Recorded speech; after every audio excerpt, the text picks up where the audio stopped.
We've got you covered all season long. Welcome to the BCSN Nation podcast. All right, here it is. Welcome to season 3, episode 2 of the BCSN Nation podcast presented by Buffalo Wild Wings. Let's go, sports bar. Week 1 is in the books, gentlemen. Unfortunately, that came with some very bad news out of Findlay. 4-star Georgia commit quarterback Ryan Montgomery out for the season with an ACL injury. His dad said he'll have surgery in October. Let's just talk about it, get it out of the way. It's not fun to talk about, though. Yeah, not good news, obviously, and not necessarily just for Findlay, but I think for high school football fans in our area 100%. and all of the remaining 9 teams and 9 communities that could have gotten a chance to go against him, to challenge him, but then just to see him, yes. his abilities on display. Great player, great quarterback, great family. His brother, Luke, an offensive lineman at Ohio State. He's got 2 younger siblings as well coming up the ranks. And just a devastating injury that early in a season. I was talking to Coach Greg Dempsey, and he mentioned off camera, he's like, that's like Aaron Rodgers, the Jets quarterback from last year. 4 plays into the season last year. Seconds into the year, and he's done. But we're going to bring it up on Game Day Tailgate on Friday night, live from Central Catholic, that, hey, there's been plenty of season-ending injuries, and then those same players have come back to play in high school and or go to a Division I college and play well and get opportunities at the NFL. Off the top of my head, Bryant Koback from Springfield went to Kentucky afterwards, then transferred to UT, and has been on some practice squads in the NFL, has since recently retired. And then another one that came to mind with our team was Pete McIntyre at St. John's, broke his fibula against Fremont Ross when he was at St. John's, still went to Northwestern and still contributed in the Big Ten. Yeah, that's huge, and the injury part, it sucks. It's a part of the game. It's the one thing that we don't like about the physicality of football, or I don't like. I love guys going out there competing at a high level, but to see a guy of that level in this area, we don't really get privy to really high talented players like that. I think for the media and everybody else involved, I talked to a lot of fans who were at the Central game, and they were like, once he got hurt, it kind of took the wind out of the whole building. Out of the stadium, because everybody was like, we came here to see the Georgia commit. So people are actually excited to see when we have good players and not just here to see one team potentially win every single game. You want to see these star players. And I think we found out that Findlay isn't that bad because they had another quarterback that stepped up and played really well. So we obviously wish the best for Ryan Montgomery, his family, as he moves towards. He'll be enrolling in Georgia in December, so he'll be ready for the Dogs. We've got plenty more coming up on the show today, though. We've got to look back at the rest of Week 1 action. We'll preview north of the border with Bedford and Whiteford, and we'll check out, of course, our Family House Player of the Week and our Game of the Week preview. Make sure you're tuned in every single Wednesday at 4 p.m. right here on BCSN or anywhere you get your podcast, Spotify, Apple, Amazon. We're there. We're everywhere. We're at bcsnnation.com/podcast, and make sure you follow at BCSN Sports on all your social media. All right, so gentlemen, normally our overreaction comes on a Monday. Well, we're sitting here on a Wednesday. We haven't gotten to talk about it yet. So I'm going to hit you guys with some topics. I want your overreaction. Is that the appropriate reaction? Hit me with where you're feeling on these things. We'll start at Central Catholic. We just talked about them taking on Findlay, a 54-21 win for the Irish. My overreaction is, all right, Central Catholic's going to three-peat. Well, that's a bold statement after Week 1. I will say that they are the ones who could do it. If you're looking at their coaching staff, if you're looking at the guys coming up, I was at their practice earlier this week. They got the dudes, they got the guys. Their offensive linemen, it's in many cases, it's the next 6'4", 295-pound person coming up the ranks. They had an all-time offensive line this past year, or really the past 2 years. 2 of them have gone to Kent State and Kentucky, respectively, and Mark Nave and Elijah Williams. But they have plenty of horses. They have a system that works for them, no matter who the personnel is.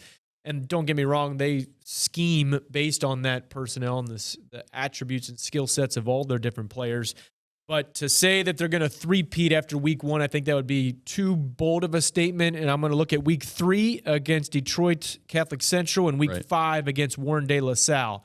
Maybe check back after I see the performances against those teams. And then maybe as we enter Week 6, we could revisit that. I'm going to look to my left. Mike Robb's going to fuel my fire. I can feel it. Central Catholic, winning the three-peat. After I saw them scrimmage versus Troy, I think I already called that one. I think way too early. But last year, I saw the same thing. I mean, it didn't take long for me to look and say, when they scrimmage Hoban and I stood there on the sideline and watched how they played them, I said, yeah, there's not a Division III team that's going to stop them. I mean, I'm looking across the board. I'm paying attention to every team across the state of Ohio. And right now, Central Catholic, they got the juice on both sides of the ball. Right. And then you also mentioned the key thing. They got the coaching staff. When you have about 8 former head coaches and guys that could go be head coaches across the city and make football just great all in one place, right? And you have all that talent. Again, I mean, they're proven. I think Central Catholic goes and do it along with St. Ed's. You think the teams across the state, Bell Fountain, Tavian St. Clair, the Ohio State commit, could be a team. Bishop Watterson, the team that they beat in the state championship game, and then Youngstown Ursuline. I think those could be 3 contenders as I was looking across the 4 different regions as they get deep, deep, deep into the postseason. Yeah, St. Clair is going to have the supporting cast to help him, because it's going to be the same thing. It's going to be a Ryan Montgomery situation. He's got to come out and win the game. And we know when it gets to the playoffs, you got to run the ball. So there was a guy last week we talked about on the pod that we said, if he succeeds, the team succeeds.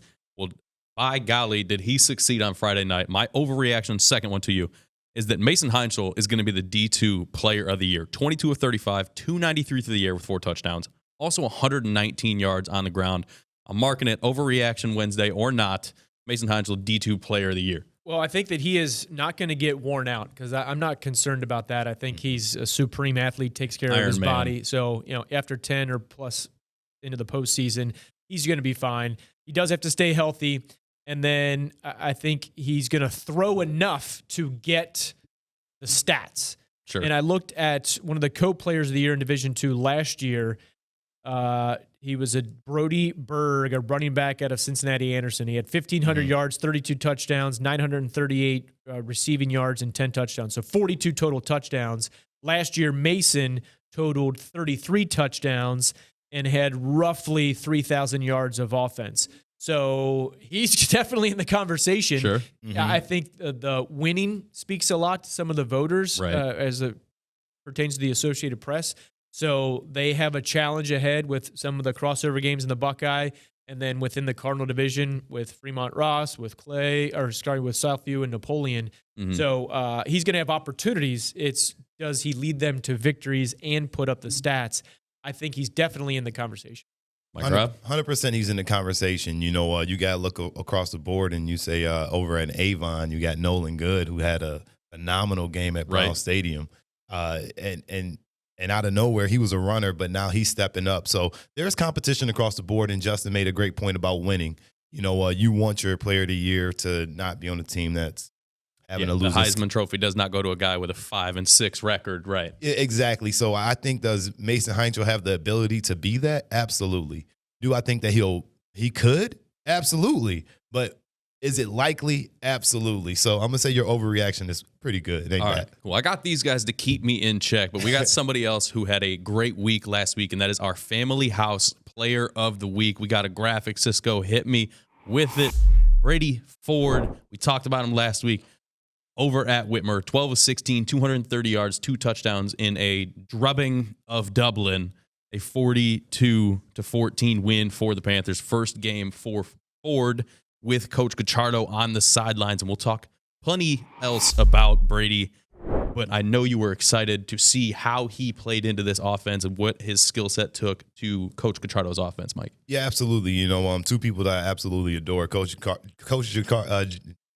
Guicciardo, Gucci Mane. That's what I call him, Gucci Mane anyway. So Coach Gooch, and then Brady Ford. I've known Brady since he was in 2nd grade. He used to come to my football camps since he was a little bit. And to see him now at this stature, linked up with one of the best offensive minds in the game in this area, you can just see the magic happening. I think Coach Guicciardo does a really good job of understanding defenses and game plans and making his players successful. And I think that's what we're going to continue to see no matter what the outcome of this week is going to be. Regardless, you're going to see a Whitmer team that's going to get better and better week by week. I think with them, not only is the team getting better, but Coach Winters told me that throughout the offseason and then through the preseason, August 1st, all the way until week 1, that Brady Ford got better and better each day as he settles into the system, right? He said he's settling into the leadership role and being more vocal, which naturally comes with someone who is now a senior. And then he said that this performance against Dublin Kaufman was one of the best performances that he's had at the varsity level. I mean, 16 of 20, you talk about the consistency. And if I'm an offensive coordinator or a head coach, that's what I want to see. I want to see completions. And I don't really care if it's a quick screen pass or if it's a quick swing pass to the left or the right. Like, that keeps the ball moving, keeps the chains moving, keeps you in a rhythm. The opponent defense on the field, gives your defense rest on the sidelines. Yep. And I think with Gachardo running the passing attack as a co-offensive coordinator and then Eric Brown with the running game, I think those two people up in the press box are working cohesively. Yep. And when the run game can complement the pass and vice versa, that's when you got everything going. And I think Brady Ford is benefiting from that throughout this institution with the two co-head offensive coordinators and what Gachardo's brought with the passing element.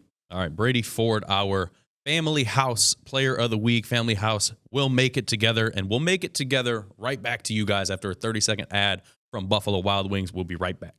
Buffalo Wild Wings, buy one, get one free. Boneless Thursdays saved me so much cash. I can finally do everything I've ever wanted in life, like skydiving. You ready? No, this was a mistake, a huge mistake. I want to go back. I want to go back. Go! Yeah, I'll probably just use the money I saved to get more buy one, get one free boneless wings at B-Dubs. No brainer. Buffalo Wild Wings. Let's go sports bar. At participating locations, not valid with other offers or discounts. See website or app for details. Can't get sick of Let's Go Sports Bar. And now we're going to let's go north of the border. We're going to talk about Whiteford and Bedford. They are kicking off their football seasons this Thursday and Friday, respectively, for Whiteford and Bedford. We'll start with the Bobcats coming off back-to-back appearances in the state finals. A lot of new pieces, though, for Whiteford, and also moving up to Division 7 now as well. Yeah, they've been D8 for quite a long time, and they've been dominant there. So honestly, from a football perspective, I get enough of the 58-7 games. Let's try to test them a little bit more. Right. So I think a good move for just a casual or football fan who wants to see better, more competitive games. So I think there still are going to be some lopsided games in which Whiteford comes out on top, but they do a lot of traveling this year. They only have 3 home games. This is the pitfalls of being a dominant team. Mm-hmm. Nobody wants to play you. And they have had to come to the Forest. Yeah, no one wants to play them, and no one wants to play them around this area. And all told, in the 6 road games, reminder, Michigan plays 9 regular season games, 6 road games, they're going to travel 1,200 miles. They are at Buchanan, at Eden, at Everest Collegiate, at White Pigeon, at Lucas over the course of the season. So they're going to get a lot of miles. If you need to donate a gas card, just stop by Ottawa Lake Whiteford High School and help out the bus system there. Goodness. But you mentioned a lot of turnover, but you still got a Neitner and you still got a Ruddy. They've had brothers who've graduated and gone on, but they still have that family pedigree. They are younger, but they got a really big offensive line, especially for a Division 7 smaller school. They got some big boys up front, and they're going to run and run and run until they have to pass in many, many cases. And it has evolved over the last few years with Coach Todd Teakin in regards to the passing game. But Whiteford is still going to be amongst the state elites, in my opinion, this year. The other team north of the border that we care a ton about is the Bedford Kicking Mules. They're trying to get the kick back in that Kicking Mules after a tough season last year. A lot of injuries and things like that kind of hampered their year. Yeah, injuries definitely hurt this team, but, Coach Phillips took the job over about 5 years ago, and I want to say that's when they had, like, a really, really good junior high class. Sure. Like I said, obviously, I work with a lot of the kids in the area, and about 20 of the kids on that junior high team that was in 5th, 6th, 7th grade were always putting in that work. I'm like, Bedford's going to be extremely good. Now they're seniors. They're juniors. This is that group. So everything that Coach Phillips been dealing with and putting together, it's all culminated to this. Like I said, Drew Loxton last year got cut short with the injury there, right. at QB. Now he's back for a full-time stint there. But they also got the help in the trenches. They got several running backs that's coming back, including Gerber. I want to say he played about 2-3 years on varsity. He's got a lot of experience. And up front, I want to say Heems is one of the big guys that they got with the size, Wetston, and you got so many dudes. And then also another guy that a lot of people don't know about is Spoonmore. This is a young guy that's going to step up and make a lot of plays, whether he's in the slot, in the secondary, or in the special teams. I know he had a few plays last year, but this Bedford team, I feel like now that they've opened it up, you will see them throw the ball a little bit more. You'll see them spread it around, kind of like Whiteford a little bit, trying to throw the ball, twice a game. Modernize the offense a little bit. But this is a Bedford team that I think is going to be revered with some of their great teams in the early 2000 teams. Yeah, Isaac Henman has been named the starting quarterback. Coach Phillips texted me earlier this week. So Isaac Henman won the battle. Logsdon is still going to play receiver, right. probably. Both working at multiple positions. So he's going to get plenty of playing time, just in a different form. But that flex bone offense, I think, is what they rely upon. And Coach Phillips said he's done a good job with conveying the message as to why, not just we're running this. Here's why, because it can be difficult for defenses to try to stop what we're doing. It's really hard to simulate in practice the week leading up to it. 100%. And when you got some stud athletes, Brueggemann, who went on to UT, when you got elite athletes in those skill positions with this offense, it can just hum. And you can space, you get them in weird positions. Trouble defending it. So I think it's one of those teams. I think Bedford is like St. Francis, an upward trending team this year. And I want to tap in on that too, because now that knowing that Drew is moving over, that changes a lot of things for this football team, because Drew is a really good wide receiver. And really Drew already knew, like this summer we sat and talked a little bit. You knew he had some competition, but he's a straight team player. So the fact that he stepped to the side, let the young guy get in and let him take over, I think this is huge, because Drew is probably going to make the biggest impact on this team outside from the quarterback role. So this is going to be fun to see. Bedford will open their season this Friday at home against Canton. Whiteford, one of their few home games. They got Blissfield this Thursday, so tomorrow night. But first things first, we got to get into our clip of the week, brought to you by Renewal by Anderson. All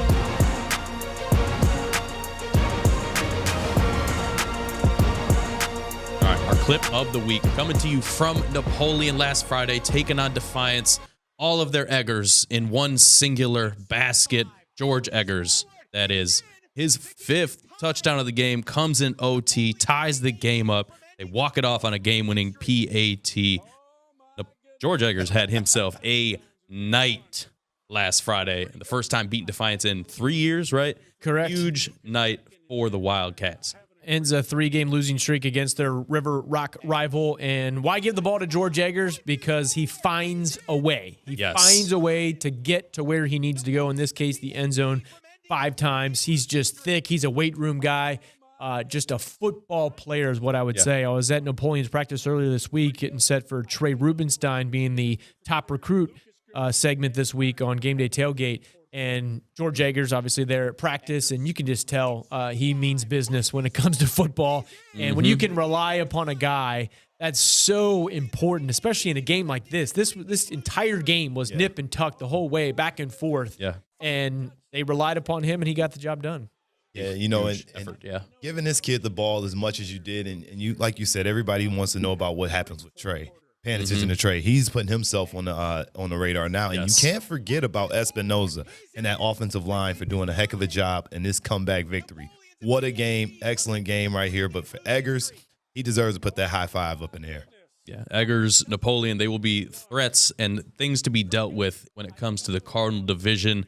A PAT, like I said, came back, got them the win after Defiance missed a 2-point conversion. Another big matchup for Napoleon this week, taking on Liberty Center. So they'll definitely need more Eggers. Buy him by the dozen, whatever you need to do to get him into the end zone. You want more clips just like this? Head to @BCSN Sports over on TikTok, moving towards 10K followers.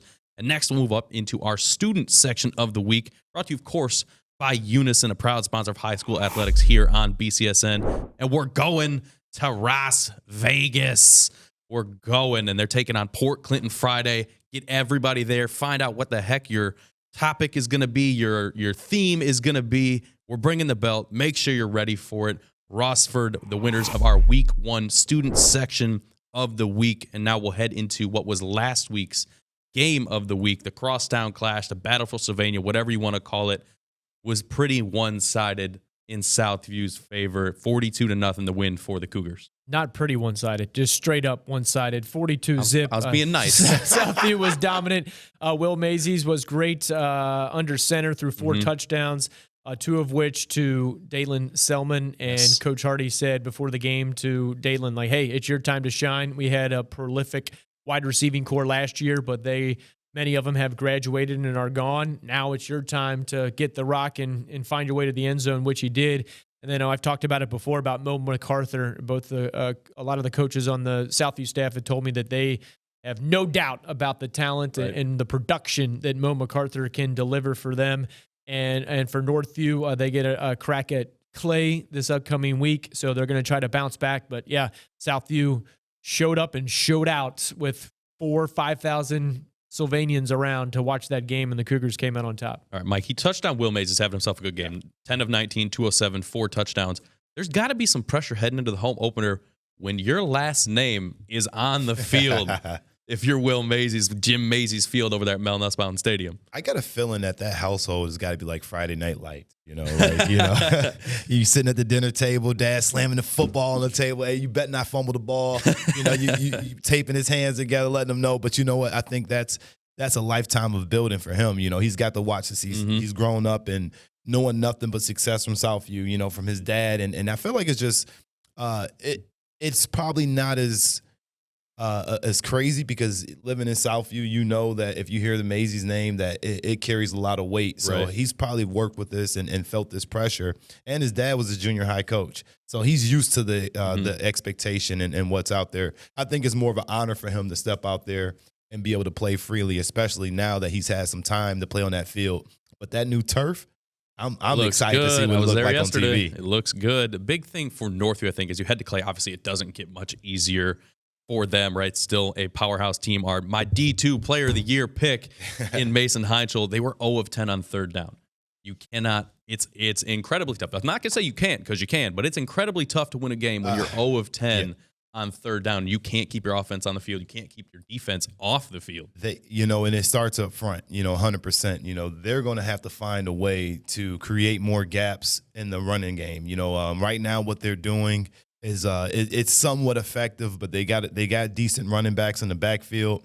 They got a nice quarterback, but the main thing is you got to find ways to block. Maybe they got to add an extra tight end, maybe go 12 personnel, be a little bit more physical up front to be able to create these lanes for your backs, because if you can't get the ground game going and you force yourself in a situation when you always got to pass the ball on third down, that's where you find yourself in a situation where you're not converting in those short situations. Instead of a 3rd and 2, you can try to pound it. You got a 3rd and 7, you got to throw it. All right, but enough dwelling in the past. We've done with week 1. We're on to week 2 and a massive matchup. We've talked about both teams a little bit, both Whitmer and Central Catholic. We've got our game of the week presented to you by Dunn Chevy in Oregon. Wipe it, Cisco.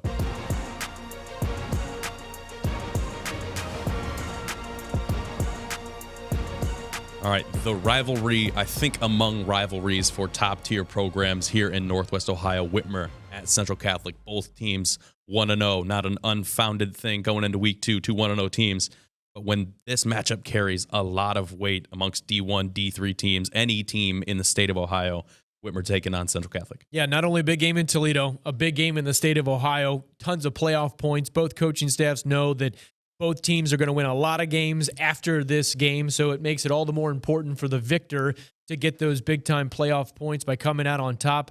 And Whitmer looked solid against Dublin Coffman, but in talking to their coaching staff, 42-14 final score, not indicative of how the game was played out. Whitmer's defense made a lot of stops when Dublin Coffman had driven inside the red zone, but the defense, give them credit, they made those stops, but Dublin Coffman's offense did move the ball efficiently up until those final 5, 10, 15, 20 yards.